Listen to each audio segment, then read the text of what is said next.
ഓം ശാന്തി 14/5/2024 പ്രഭാതമുരളി. മധുരമായ കുട്ടികളെ, ആത്മാഭിമാനിയായി മാറണം. ഞാൻ ആത്മാവാണ്, ഈ ശരീരമല്ല. ഇതാണ് ആദ്യത്തെ പാഠം. ഈ പാഠം എല്ലാവർക്കും നല്ല രീതിയിൽ പഠിപ്പിക്കൂ. ചോദ്യം: ജ്ഞാനം കേൾപ്പിക്കാനുള്ള രീതി എന്താണ്? ഏത് വിധിയിലൂടെയാണ് ജ്ഞാനം കേൾപ്പിക്കേണ്ടത്? ഉത്തരം: ജ്ഞാനത്തിന്റെ കാര്യങ്ങൾ വളരെ സന്തോഷത്തോടെ കേൾപ്പിക്കണം. നിവൃത്തികേട് കൊണ്ട് അല്ല. നിങ്ങൾ പരസ്പരം ജ്ഞാന ചർച്ച ചെയ്യണം. ജ്ഞാനത്തിന്റെ മനന ചിന്തനം ചെയ്യണം. എന്നിട്ട് മറ്റുള്ളവർക്ക് കേൾപ്പിക്കൂ. സ്വയം ആത്മാവാണെന്ന് മനസ്സിലാക്കി ആത്മാവിനെ കേൾപ്പിക്കുകയാണെങ്കിൽ കേൾക്കുന്നവർക്കും വളരെ സന്തോഷമുണ്ടാകും. ഓം ശാന്തി. ബാബ പറയുന്നു, ആത്മ അഭിമാനി അല്ലെങ്കിൽ ദേഹി അഭിമാനി ആയിരിക്കൂ. കാരണം ആത്മാവിൽ തന്നെയാണ് നല്ലതും മോശവുമായ സംസ്കാരം നിറഞ്ഞിരിക്കുന്നത്. എല്ലാത്തിന്റെയും പ്രഭാവം ആത്മാവിലാണ് ഉള്ളത്. ആത്മാവിനെ തന്നെയാണ് പതീതമെന്ന് പറയുന്നത്. പതീതാത്മാവ് എന്ന് പറയപ്പെടുന്നുവെങ്കിൽ തീർച്ചയായും അത് ജീവാത്മാവായിരിക്കും. ആത്മാവ് ശരീരത്തോടൊപ്പം തന്നെ ആയിരിക്കും. ആദ്യ കാര്യം തന്നെയാണിത്. ആത്മാവാണെന്ന് മനസ്സിലാക്കണം. സ്വയം ആത്മാവാണ്, ശരീരമല്ല എന്ന് മനസ്സിലാക്കണം. ആത്മാവ് തന്നെയാണ് ഈ അവയവങ്ങളിലൂടെ കർമ്മങ്ങൾ ചെയ്യിപ്പിക്കുന്നത്. ഇടയ്ക്ക് സ്വയം ആത്മാവാണെന്ന് മനസ്സിലാക്കുന്നതിലൂടെ പരമാത്മാവിനെ ഓർമ്മ വരുന്നു. അഥവാ ദേഹത്തിന്റെ ഓർമ്മ വരുന്നുവെങ്കിൽ ദേഹത്തിന്റെ അച്ഛനെയാണ് ഓർമ്മ വരിക. അതുകൊണ്ടാണ് ബാബ പറയുന്നത്, ആത്മ അഭിമാനിയായി മാറൂ എന്ന്. ബാബ പഠിപ്പിച്ചുകൊണ്ടിരിക്കുന്നു. ഇതാണ് ആദ്യത്തേതായ പാഠം. നിങ്ങൾ ആത്മാക്കൾ അവിനാശിയാണ്, ബാക്കി ശരീരം വിനാശിയാണ്. ഞാൻ ആത്മാവാണ് എന്ന ആദ്യ വാക്ക് പോലും ഓർമ്മിച്ചില്ലെങ്കിൽ പാകപ്പെട്ടിട്ടില്ല എന്നാണ്.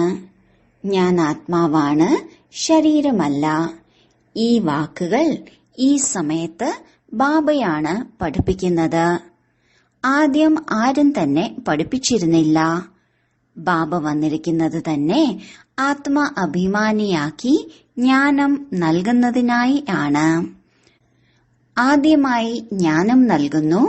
അല്ലയോ ആത്മാവേ, നിങ്ങൾ പതീതമാണ്. കാരണം ഇത് പഴയ ലോകമാണ്. ചിത്ര പ്രദർശനിയിലും നിങ്ങൾ കുട്ടികൾ ധാരാളം പേർക്ക് മനസ്സിലാക്കി കൊടുക്കുന്നുണ്ട്. പ്രശ്നോത്തരികൾ നടത്തുമ്പോൾ പകൽ സമയത്ത്, വിശ്രമിക്കുന്ന സമയത്ത് പരസ്പരം ചർച്ച ചെയ്യണം. വർത്തമാനങ്ങൾ ചോദിക്കണം. ആരൊക്കെ എന്തെല്ലാം ചോദ്യങ്ങൾ ചോദിച്ചു, ഞങ്ങൾ എന്തെല്ലാം മനസ്സിലാക്കി കൊടുത്തു, പിന്നീട് അവർക്ക് മനസ്സിലാക്കി കൊടുക്കണം. അത് അങ്ങനെയല്ല, ഇങ്ങനെയാണ് പറയേണ്ടത്. മനസ്സിലാക്കി കൊടുക്കുന്നതിന്റെ യുക്തിയും എല്ലാവരുടെയും പോലെ അല്ല. മുഖ്യ കാര്യം ഇത് തന്നെയാണ്. സ്വയം ആത്മാവെന്നാണോ മനസ്സിലാക്കുന്നത്, അതോ ദേഹമെന്നാണോ? എല്ലാവർക്കും തീർച്ചയായും രണ്ടച്ഛന്മാരുണ്ട്. ഏതെല്ലാം തന്നെ ദേഹധാരികളുണ്ടോ അവർക്ക് ലൗകിക പിതാവും പാരലൗകിക പിതാവും ഉണ്ട്. പരിധിക്കുള്ളിലുള്ള അച്ഛൻ സാധാരണ രീതിയിൽ എല്ലാവർക്കുമുണ്ട്. ഇവിടെ നിങ്ങൾക്ക് പരിധിയില്ലാത്ത അച്ഛനെയാണ് ലഭിച്ചിരിക്കുന്നത്. അവരാണ് നിങ്ങൾ ആത്മാക്കൾക്ക് മനസ്സിലാക്കി തരുന്നത്. ആ ഒരാൾ തന്നെയാണ് അച്ഛനും ടീച്ചറും സദ്ഗുരുവും. ഇത് പക്ക ആക്കണം. നിങ്ങൾ ആർക്കെങ്കിലും മനസ്സിലാക്കി കൊടുക്കുമ്പോൾ ആരൊക്കെ നിങ്ങളോട് എന്തെല്ലാം ചോദ്യങ്ങളാണോ ചോദിക്കുന്നത് അതിന്മേൽ നിങ്ങൾ ഒരുമിച്ചിരുന്ന് സംസാരിക്കണം. ആരാണോ സമർത്ഥരായുള്ളത് അവരോടും ഇരിക്കാൻ പറയണം. നിങ്ങൾക്ക് സമയം ലഭിക്കുന്നത് പകൽ സമയത്താണ്. അല്ലാതെ ഭോജനം കഴിച്ച് ഉറക്കത്തിന്റെ ലഹരി വന്നു എന്ന് പറയരുത്. ആരാണോ ധാരാളം ഭക്ഷണം കഴിക്കുന്നത് അവർക്കാണ് ഉറക്കം അല്ലെങ്കിൽ ആലസ്യം വരിക. പകൽ സമയത്ത് ക്ലാസ് എടുക്കണം. ഇന്നയാൾ ഇതെല്ലാം ചോദിച്ചു, ഞങ്ങൾ ഇങ്ങനെ മറുപടി പറഞ്ഞു. ഭിന്ന ഭിന്ന ചോദ്യങ്ങളായിരിക്കും ചോദിക്കുക. അതിനുള്ള മറുപടിയും യഥാർത്ഥമായിരിക്കണം. അവർക്ക് ഇതിൽ ആകർഷണം തോന്നിയോ, അവർക്ക് സംതൃപ്തിയായോ എന്ന് നോക്കണം. അല്ലെങ്കിൽ അതിനെ തിരുത്തണം. സമർത്ഥരായ കുട്ടികളും അവരോടൊപ്പം ഇരിക്കണം. അല്ലാതെ ഭക്ഷണം കഴിച്ചതിന് ശേഷം പെട്ടെന്ന് ഉറക്കം വന്നു എന്ന് പറയരുത്. ദേവതകൾ വളരെ കുറച്ചേ കഴിക്കാറുള്ളൂ. കാരണം അവിടെ സന്തോഷമുണ്ടല്ലോ.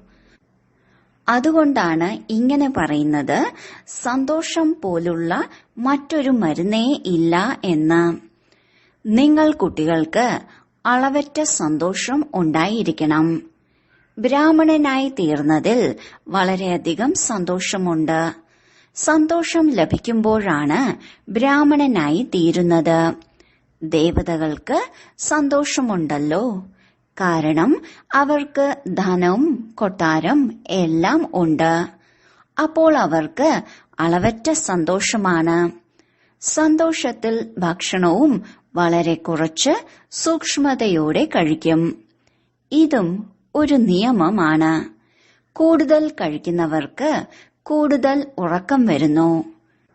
ആർക്കാണോ ഉറക്കത്തിന്റെ ലഹരിയുള്ളത് അവർക്കാർക്കും മനസ്സിലാക്കി കൊടുക്കുവാൻ പോലും സാധിക്കില്ല. അലസമായിരിക്കും. ഈ ജ്ഞാനത്തിന്റെ കാര്യങ്ങൾ വളരെയധികം സന്തോഷത്തോടെ കേൾക്കുകയും കേൾപ്പിക്കുകയും വേണം. മനസ്സിലാക്കി കൊടുക്കാനും സഹജമായിരിക്കും. മുഖ്യ കാര്യമാണ് ബാബയുടെ പരിചയം നൽകുക എന്നുള്ളത്. ബ്രഹ്മാവിനെ ആർക്കും തന്നെ അറിയില്ല. പ്രജാപിതാവായ ബ്രഹ്മാവിന് ധാരാളം പ്രജകളുണ്ട്. എങ്ങനെയാണ് പ്രജാപിതാ ബ്രഹ്മാവായത് എന്നതിനെക്കുറിച്ച് വളരെ നല്ല രീതിയിൽ മനസ്സിലാക്കി കൊടുക്കണം. ബാബ മനസ്സിലാക്കി തന്നിട്ടുണ്ട്. ഇവരുടെ വളരെ ജന്മത്തിനു ശേഷമുള്ള അന്തിമ ജന്മത്തിലെ അന്തിമ സമയത്തുള്ള വാനപ്രസ്ഥ അവസ്ഥയിലാണ് ഞാൻ പ്രവേശിക്കുന്നത്. അല്ലാതെ എവിടെ നിന്ന് രഥം ലഭിക്കാനാണ്? ശിവബാബയുടെ രഥത്തിനാണ് മഹിമ. രഥത്തിൽ എങ്ങനെ പ്രവേശിക്കുന്നു എന്നതിനെക്കുറിച്ച് സംശയിക്കുന്നു.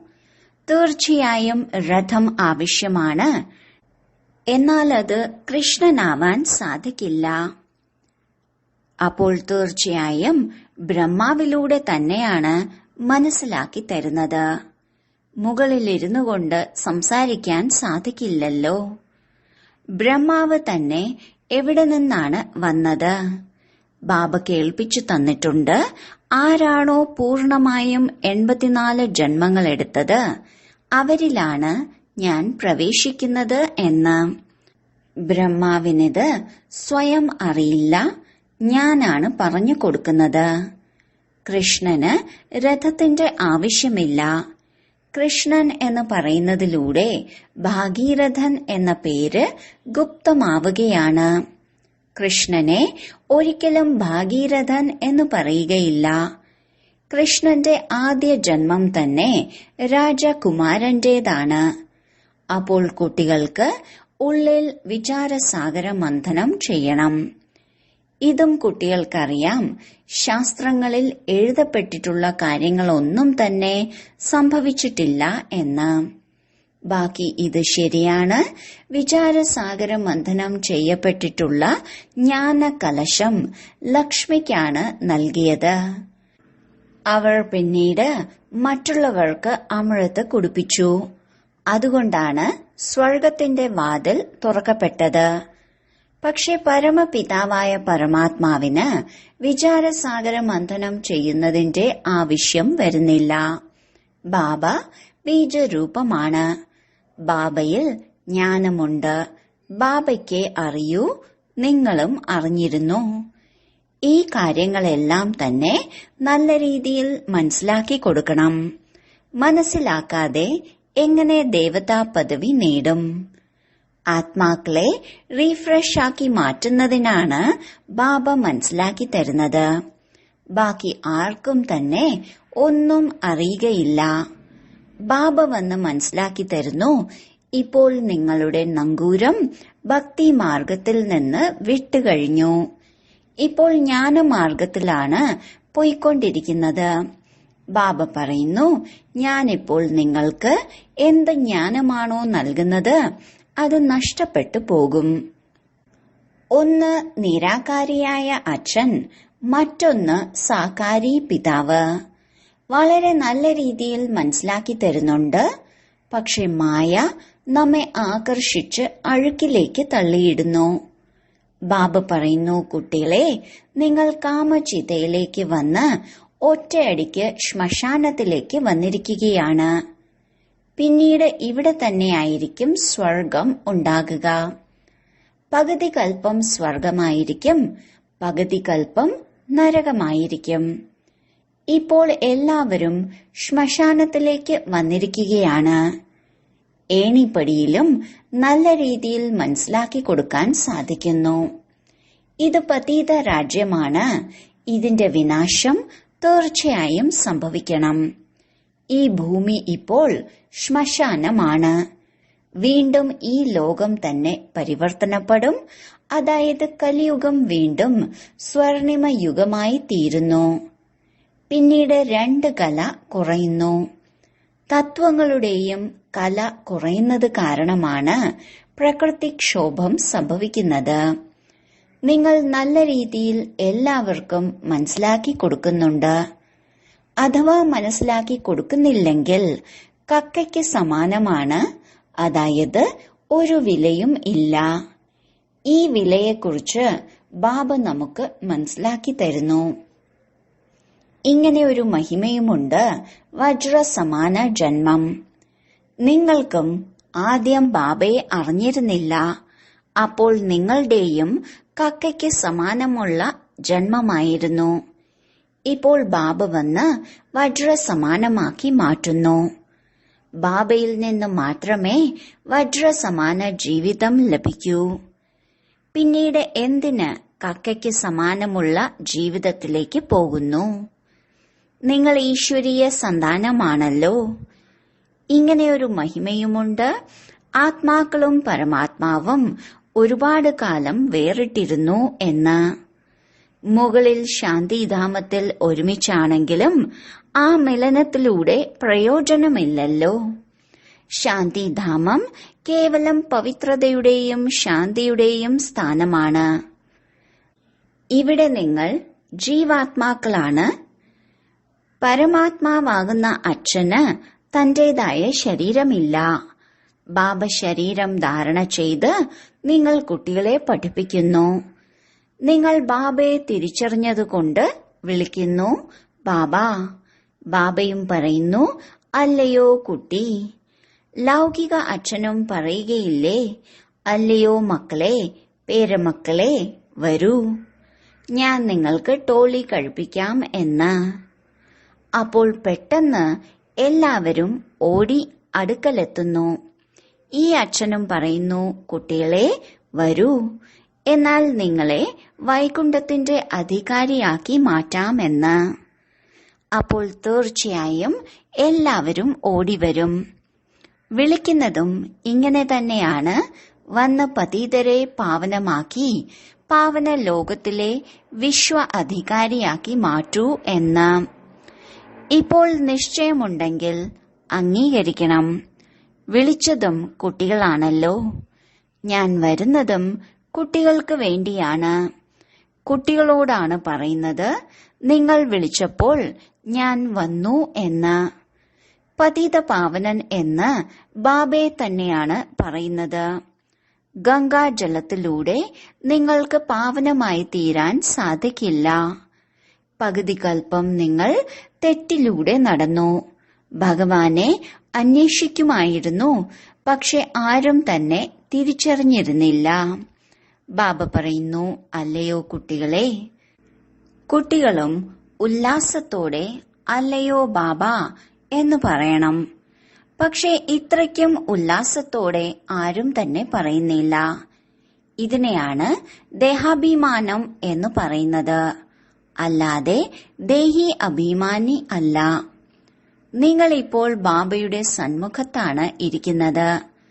പരിധിയില്ലാത്ത അച്ഛനെ ഓർമ്മിക്കുന്നതിലൂടെ പരിധിയില്ലാത്ത ചക്രവർത്തി പദവിയും ഓർമ്മ വരുന്നു. ഇങ്ങനെ ഒരു അച്ഛനോട് എത്ര സ്നേഹത്തോടെ തിരിച്ചു മറുപടി പറയണം. ബാബ, നിങ്ങൾ വിളിച്ചതിലൂടെയാണ് വന്നത്. ഡ്രാമ അനുസരിച്ച് ഒരു നിമിഷം പോലും മുന്നിലേക്കും പിന്നിലേക്കും പോകുന്നില്ല. എല്ലാവരും പറയുന്നു, അല്ലയോ ഗോഡ് ഫാദർ, ദയ കാണിക്കൂ, കൃപ കാണിക്കൂ എന്ന്. ഞങ്ങൾ എല്ലാവരും രാവണന്റെ ചങ്ങലയിൽ അകപ്പെട്ടിരിക്കുകയാണ്. താങ്കൾ ഞങ്ങളുടെ വഴികാട്ടിയാകൂ. അപ്പോൾ വഴികാട്ടിയായും മാറുന്നുണ്ട്. എല്ലാവരും ബാബയെ വിളിക്കുന്നുണ്ട്, അല്ലയോ മുക്തേശ്വര, അല്ലയോ വഴികാട്ടി, വന്ന് ഞങ്ങൾക്ക് വഴി കാണിച്ചു തരൂ, ഞങ്ങളെ കൂടെ കൊണ്ടുപോകൂ. ഇപ്പോൾ നിങ്ങൾ സംഗമത്തിലാണ് നിൽക്കുന്നത്. ബാബ സത്യയുഗത്തിന്റെ സ്ഥാപനയാണ് ചെയ്യുന്നത്. ഇപ്പോൾ കലിയുഗമാണ്. കോടിക്കണക്കിന് മനുഷ്യരുണ്ട്. സത്യയുഗത്തിൽ ദേവതകൾ കുറവായിരുന്നു. അതിനർത്ഥം തീർച്ചയായും അതിനു മുമ്പ് വിനാശം സംഭവിച്ചിട്ടുണ്ടാവും. ആ വിനാശവും തൊട്ടുമുന്നിലാണ്. അതിനുള്ള മഹിമയാണ് ശാസ്ത്രത്തിന്റെ അഹങ്കാരമെന്ന്. ശാസ്ത്രജ്ഞർ ബുദ്ധി ഉപയോഗിച്ച് എത്ര വിവേകത്തോടെയാണ് പ്രവർത്തിക്കുന്നത്. അവർ യാദവ സമ്പ്രദായത്തിലുള്ളവരാണ്. ഇനി വീണ്ടും ചരിത്രം ആവർത്തിക്കുക തന്നെ ചെയ്യും. ഇപ്പോൾ സത്യയുഗത്തിന്റെ ചരിത്രമാണ് ആവർത്തിക്കുക. നിങ്ങൾ മനസ്സിലാക്കുന്നു, നമ്മൾ സത്യയുഗത്തിൽ ഉയർന്ന പദവി നേടാനുള്ള പരിശ്രമമാണ് ചെയ്തുകൊണ്ടിരിക്കുന്നത് എന്ന്. തീർച്ചയായും പവിത്രമായി മാറണം. നിങ്ങൾ മനസ്സിലാക്കുന്നു, ഈ പതീത ലോകത്തിന്റെ വിനാശം തീർച്ചയായും ഉണ്ടാകണം. നിങ്ങളുടെ കുട്ടികൾ ആരും തന്നെ ജീവിച്ചിരിക്കില്ല. അവകാശിയും ഉണ്ടാവില്ല. വിവാഹവും നടക്കില്ല. വളരെയേറെ കഴിഞ്ഞു. ഇനി വളരെ കുറച്ചു മാത്രമേ അവശേഷിക്കുന്നുള്ളൂ. ഇനി കുറച്ചു സമയത്തെ കണക്ക് മാത്രമേ ഉള്ളൂ. സമയം കുറച്ചേ ഉള്ളൂ എന്ന് മുൻപ് പറഞ്ഞിരുന്നില്ലേ? ആരെല്ലാമാണോ ശരീരം ഉപേക്ഷിച്ച് ആദ്യം തന്നെ പോയത്, അവർ നമ്പർ വൈസ് പുരുഷാർത്ഥമനുസരിച്ച് ജന്മമെടുത്തിട്ടുണ്ടാവും. ചിലർ ഇവിടെ തന്നെ ജനിച്ചിട്ടുണ്ടാവും.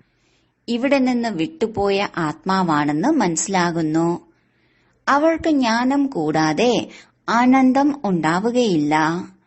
അവരുടെ മാതാപിതാക്കളോടും പറയും, ഞങ്ങൾക്ക് ഇവിടെ പോകണമെന്ന്. ഇതെല്ലാം തന്നെ സഹജമായും മനസ്സിലാക്കേണ്ടതായ കാര്യങ്ങളാണ്. തീർച്ചയായും വിനാശം സംഭവിക്കണം. യുദ്ധത്തിനുള്ള തയ്യാറെടുപ്പുകൾ കാണുന്നുണ്ട്. പകുതി ചിലവ് ഇവരുടെ യുദ്ധത്തിന്റെ സാമഗ്രികൾക്ക് തന്നെ ആകുന്നു. വിമാനമെല്ലാം തന്നെ എങ്ങനെയാണ് ഉണ്ടാക്കുന്നത്? പറയാറുണ്ട്, വീട്ടിലിരിക്കെ തന്നെ എല്ലാം നശിപ്പിക്കാനുള്ള കഴിവുണ്ട്. അങ്ങനെയുള്ള വസ്തുക്കളാണ് ഉണ്ടാക്കിക്കൊണ്ടിരിക്കുന്നത്. ആശുപത്രികൾ ഒന്നും തന്നെ അവസാന സമയത്ത് ഉണ്ടാകില്ല. ഡ്രാമ അനുസരിച്ച് ഇതും ബാബയുടെ ഒരു സൂചനയാണ് ലഭിക്കുന്നത്. സൂചന ലഭിക്കുക എന്നുള്ളതും ഡ്രാമയിൽ അടങ്ങിയിട്ടുള്ളതാണ്. അസുഖം വന്ന് കിടക്കണം എന്ന് ആരും തന്നെ ആഗ്രഹിക്കുന്നില്ല. എല്ലാവർക്കും തീർച്ചയായും മരണം സംഭവിക്കണം. രാമനും പോയി, രാവണനും പോയി. ആരാണോ യോഗത്തിലിരുന്നുകൊണ്ട് ആയുസ് വർദ്ധിപ്പിക്കുന്നത്, അവരുടെ ആയുസ് തീർച്ചയായും വർദ്ധിക്കുക തന്നെ ചെയ്യും. വളരെയധികം സന്തോഷത്തോടെ തന്റെ ശരീരം ഉപേക്ഷിക്കുന്നു. ബാബ ബ്രഹ്മജ്ഞാനികളുടെ ഉദാഹരണം പറയാറുണ്ട്. എത്ര സന്തോഷത്തോടെയാണ് അവർ ശരീരം ഉപേക്ഷിക്കുന്നത്, ബ്രഹ്മത്തിൽ പോയി ലയിക്കുന്നതിനായി. പക്ഷെ ആരും തന്നെ ബ്രഹ്മത്തിലേക്ക് പോകുന്നില്ല. ആരുടെയും പാപവും നശിക്കുന്നില്ല. വീണ്ടും പുനർജന്മം ഇവിടെ തന്നെ എടുക്കുന്നു. പാപം നശിപ്പിക്കാനുള്ള യുക്തിയാണ് ബാബ പറഞ്ഞു തരുന്നത്. എന്നെ മാത്രം ഓർമ്മിക്കൂ എന്ന്. മറ്റാരെയും ഓർമ്മിക്കരുത്. ലക്ഷ്മി നാരായണനെയും ഓർമ്മിക്കരുത്. നിങ്ങൾ പുരുഷാർത്ഥത്തിലൂടെ ഈ പദവി നേടുകയാണ് എന്ന് നിങ്ങൾക്ക് അറിയാം. സ്വർഗത്തിന്റെ സ്ഥാപന നടന്നുകൊണ്ടിരിക്കുകയാണ്. നമ്മൾ നമ്പർ വൈസ് പുരുഷാർത്ഥമനുസരിച്ച് ഈ പദവി നേടാനായി പഠിച്ചുകൊണ്ടിരിക്കുന്നു. ലക്ഷ്മി നാരായണന്റെ രാജധാനി പോലും ബാബ സംഗമയുഗത്തിലാണ് സ്ഥാപിക്കുന്നത്. മറ്റുള്ളവരുടെ ബുദ്ധിയിൽ കൃത്യമായി തന്നെ ഇരിക്കുന്ന രീതിയിൽ തന്നെ വേണം പ്രഭാഷണവും ചെയ്യാൻ. ഈ സമയത്ത് നിങ്ങൾ ഈശ്വരീയ സമ്പ്രദായത്തിലുള്ളവരാണ്. പ്രജാപിത ബ്രഹ്മാവിന്റെ മുഖവംശാവലികൾ സഹോദരീ സഹോദരന്മാരാണ്. നമ്മളെല്ലാ ആത്മാക്കളും ഭായി ഭായി ആണ്. ബ്രഹ്മകുമാരി കുമാരന്മാരുടെ വിവാഹം ഉണ്ടാവുകയില്ല. ഇതും ബാബ മനസ്സിലാക്കി തരുന്നുണ്ട്. എങ്ങനെയാണ് ഓരോരുത്തർ വീണു പോകുന്നത് എന്ന്, കാമാഗ്നിയിൽപ്പെട്ട് ഭസ്മമാകുന്നത് എന്ന്. ഒരു പ്രാവശ്യം നമ്മൾ താഴേക്ക് വീണാൽ സമ്പത്ത് മുഴുവനായും നഷ്ടപ്പെടുമോ എന്ന് ഭയപ്പെടുന്നു. കാമവികാരത്തിൽ പരാജയപ്പെട്ടാൽ പദവി നഷ്ടപ്പെട്ടു പോകുന്നു. സമ്പാദ്യം എത്ര വലുതാണ്! മനുഷ്യർ കോടി മടങ്ങ് സമ്പാദ്യം സമ്പാദിക്കുന്നു. ഇതെല്ലാം തന്നെ കുറച്ചു സമയത്തിനുള്ളിൽ തന്നെ നശിച്ചു പോകുമെന്ന് അവർക്കാർക്കും തന്നെ അറിയില്ല. ബോംബുകൾ ഉണ്ടാക്കുന്നവർക്കറിയാം ഈ ലോകം ഇതിലൂടെ നശിക്കുമെന്ന്. ആരുടെയോ പ്രേരണയിലൂടെ അവർ ഉണ്ടാക്കിക്കൊണ്ടിരിക്കുന്നുണ്ട്.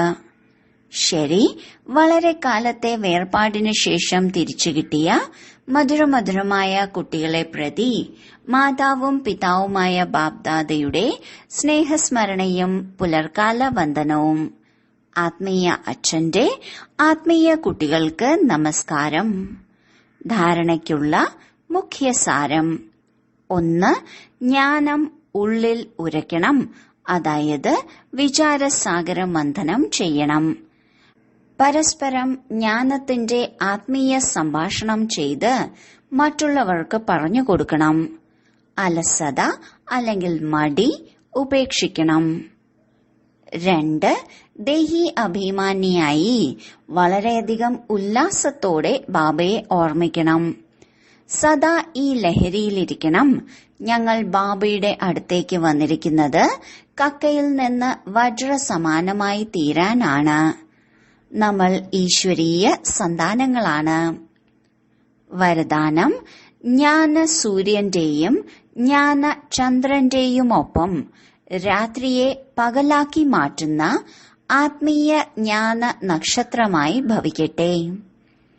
എങ്ങനെയാണോ മറ്റ് നക്ഷത്രങ്ങൾ രാത്രിയിൽ പ്രകടമാകുന്നത്, അതുപോലെ താങ്കൾ ആത്മീയ ജ്ഞാന നക്ഷത്രങ്ങൾ, തിളങ്ങുന്ന നക്ഷത്രങ്ങളും ബ്രഹ്മാവിന്റെ രാത്രിയിലാണ് പ്രകടമാകുന്നത്.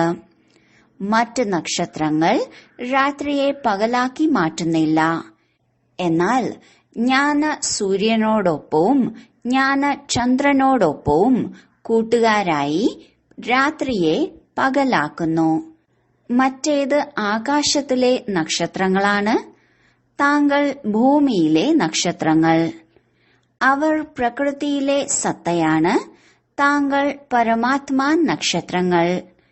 എങ്ങനെയാണോ പ്രകൃതിയിലെ താരാമണ്ഡലത്തിൽ അനേക പ്രകാരത്തിലുള്ള നക്ഷത്രങ്ങൾ തിളങ്ങുന്നതായി കാണപ്പെടുന്നത്, അതുപോലെ താങ്കൾ പരമാത്മാ താരമണ്ഡലത്തിൽ തിളങ്ങുന്ന ആത്മീയ നക്ഷത്രങ്ങളാണ്.